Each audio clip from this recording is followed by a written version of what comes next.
बहुत बहुत धन्यवाद देती हूँ गुरुदेव, आपके चरणों में प्रणाम करते हुए।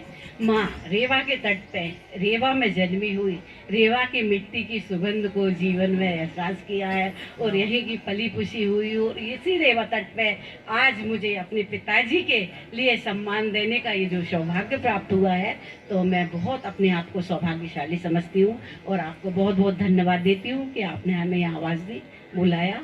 और रेवा के तट पे जिसने जन्म लिया हो और यहाँ जो पला पुसा हो, उससे बड़ा सौभाग्यशाली और कौन हो सकता है। पिताजी के लिए, हाँ, पिताजी के लिए मैं थोड़ा सा बोलना चाहूँगी कि मेरे पिताजी यहाँ इस एरिया में देवता के नाम से जाने जाते हैं। आसपास जासलपुर से उन्होंने रिटायरमेंट लिया और 25 साल एक गांव में ड्यूटी दी, शांगाखेड़ा कला, जो तवा नदी के किनारे है। नर्मदा और तवा नदी का संगम है। उनका कहना था कि एक दिन की भी छुट्टी का अवकाश लेना, बच्चों की पढ़ाई को मैं नहीं छोड़ सकता हूँ। ठंडी हो, बारिश हो या गर्मी हो, किसी भी सीजन में वो अपनी छुट्टी बिल्कुल भी नहीं लेते थे जब तक कि उन्हें बिल्कुल एकदम खास कुछ ज़रूरत ना पड़े। इवन यहाँ की वो गर्मी बारिश के दिन में 1.5 पुरुष पानी में एक हाथ से कपड़े पकड़ते थे और एक हाथ से तैर के तवा नदी पार करते थे। और ये उन्होंने 25 साल तक किया। 25 साल तक उन्होंने इस तरीके से एक ही गांव में अध्यापन किया और एक ही गांव में जाकर पढ़ाई की। और मेरे पिताजी मेरे आदर्श हैं। उनके बारे में मैं क्या कहूँ, कुछ शब्द नहीं है मेरे लिए, पर हाँ बस इतना कहूँ कि हवा के झोंकों के साथ डाल की पत्तियाँ कहाँ से कहाँ उड़ जाती है। जीवन ही यज्ञ है। उनका कहना था कि जीवन एक यज्ञ है, इसमें जो हमारी आहुति है वो हमारी सांसें हैं, जो पल पल घटती हुई सांसें ये आहुति है और सत्कर्मी हमारी प्राण है। हवा के झोंकों के साथ डाल की पत्तियां कहाँ से कहाँ उड़ जाती है। नदी की धार के साथ बहता हुआ तिनका गंगोत्री से गंगा सागर तक पहुंच जाता है। चिड़िया जो 7 समुंदर अपने पंखों से पार करती रहती है, मनुष्य जीवन उनसे भिन्न नहीं है। हमेशा पिताजी का कहना था, वो जितना जैसे उनका अपने कर्म के प्रति लगाव था, उतना ही उनका लगाव अपने परमात्मा के प्रति भी था। तो हमारे पिताजी का जन्म एक साधारण परिवार में हुआ, किंतु उनकी मृत्यु उनके सत्कर्मों के कारण किसी सम्राट के मृत्यु संस्कार के समान भव्य और दिव्य थे। बचपन से ही उन्हें सेवा सुस्ता का बहुत शौक था। उन्होंने हमेशा अपने माँ बाप भाई बहनों की बहुत सेवा की। उन्हें कभी भी किसी तरह की कोई परेशानी नहीं होने दी। उनकी ज्ञान ग्रहण शक्ति, समझने की प्रतिभा, स्मरण शक्ति और उनका तार्किक ज्ञान सराहनीय था।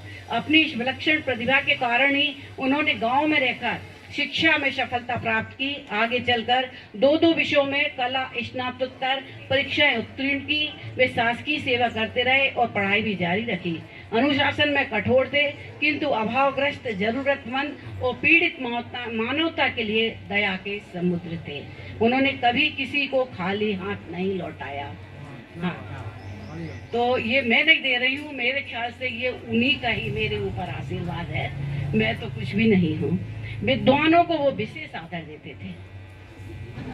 समय के बड़े पाबंद थे। उन्होंने अपने जीवन में, शायद मैं समय की पाबंद नहीं हूँ, और मैं गलती ये कि आज नर्मदा जयंती थी, इतना ट्रैफिक था, गाड़ी फंस गई, निकलना बहुत मुश्किल हो रहा था, इसलिए मुझे विलम्ब हो गया। उन्होंने अपने जीवन में श्रम और समय का सदैव आदर किया।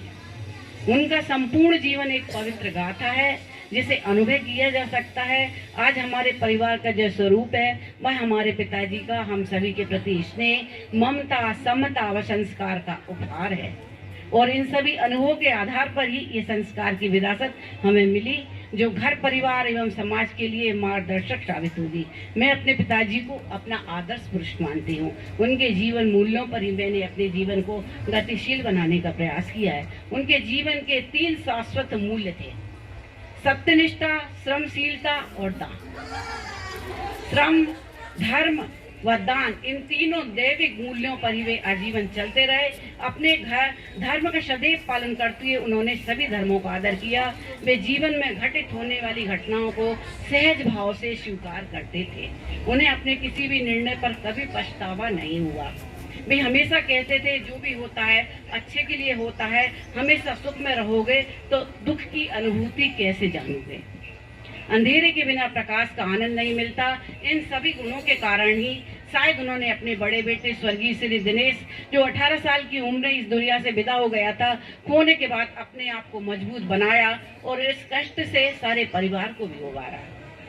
पिताजी स्वभाव से बहुत कम बोलते थे, वे हमेशा मुस्कुराते रहते थे, उनके चेहरे से बहुत शोभिता झलकती थी।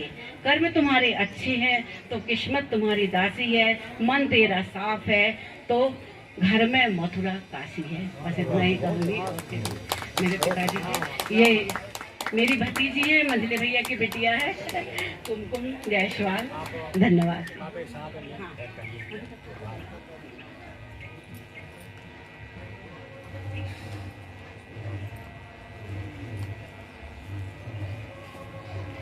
ये बहुत सौभाग्य की बात है। आइए दीदी आप आओ ना साथ।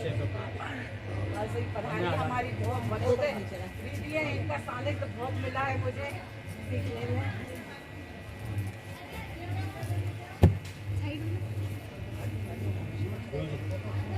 तुम आप भी आ जाना, फोटो किसी दे।